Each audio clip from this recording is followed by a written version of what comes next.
Let's talk about some of that, because I think the idiosyncrasies of California make this especially difficult. But let's start with this. What does a CIN look like in Southern California?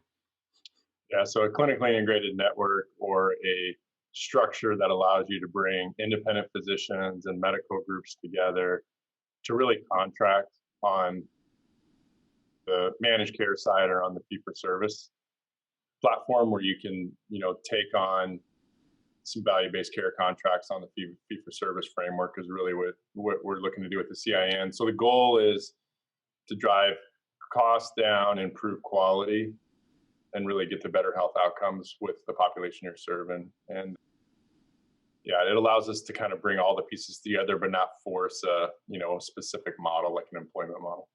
Yeah, but in that case, you're talking about a lot of disparate systems, a lot of different data elements, communication platforms, portals, and that kind of stuff. So let's just go. Let's start by going back in time, right? So back in the day when you were really setting that stuff up, what were the technologies, the communication platforms, and the data that you had to bring together?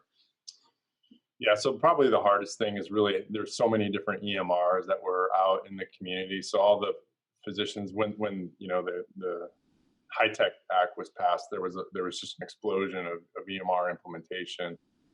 But many independent physicians implemented whatever they chose to. So within Southern California, we probably had I'm probably not exaggerating. We probably had like 600 or 700 different EMRs that were in our communities. Yeah, and people might think you're exaggerating, but I remember getting the spreadsheet, and it was Practice Fusion this version, and even Allscripts this version, this version, this version, Meditech, Epic. It was all over the board. It was amazing how many EMRs there were. Yeah, there was so many different. And to your point, it could be eClinicalWorks, or it could be, Practice Fusion, but it's what version it was. And then, so it complicated it even more. And so we had to put in a health information exchange to really, connect all of those systems together and drive it into a platform or a portal that we then hooked into our main EMR, which for us was Allscripts and Meditech, and then we'll be moving to Epic.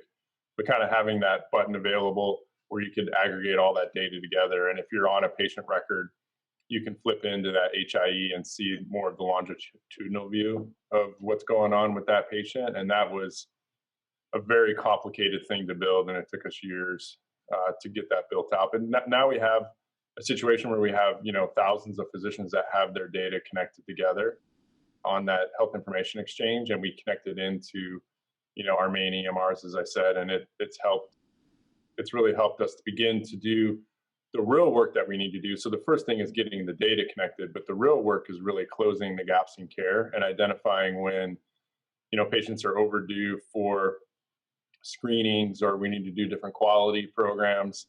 We're able to do it, even though people have different EMRs, because we have it all in that HIE. So now it's kind of building on top of that has really been our focus the last couple of years.